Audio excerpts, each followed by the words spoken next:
kumakain na naman si Tita Salud. Sayang. Sayang daw yung gulay. Alam niyo, pagkain namin, guys, binili sa Asian restaurant. Filipino restaurant pala.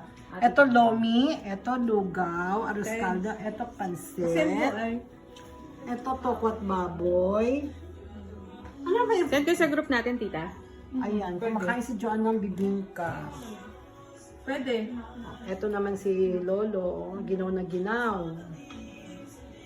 Ayan si Mai, si Apo, at saka si Paris, at si Madam Julie, na galing sa Sydney, di ba? Minute si Karen. Minute si Karen Davila doon.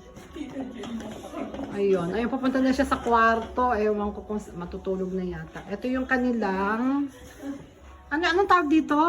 Garden. Garden ba tawag dito? Ang ganda. So lamig. Ayoko lumabas, kiniginaw ako eh. O, diba? Tapos, ito yung kanilang pine tree na papalaki pa lang. Ano nga pangalan? Si Tita Salud kumakain, oh. Yan. Nice. Ayoko lumabas, maginaw.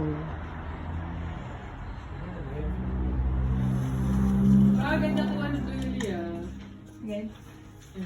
Ito yung may pa-flower pa sila, oh. May pa-flower pa sila sa amin. Here, oh. Oh, diba? Ito, mga pa-flower ng mga may-ari. Oh.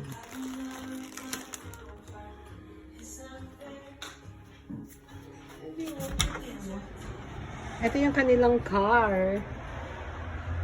Ang lamig talaga. So lamig. Yes. Bawal ilabas yung tsinelas ko.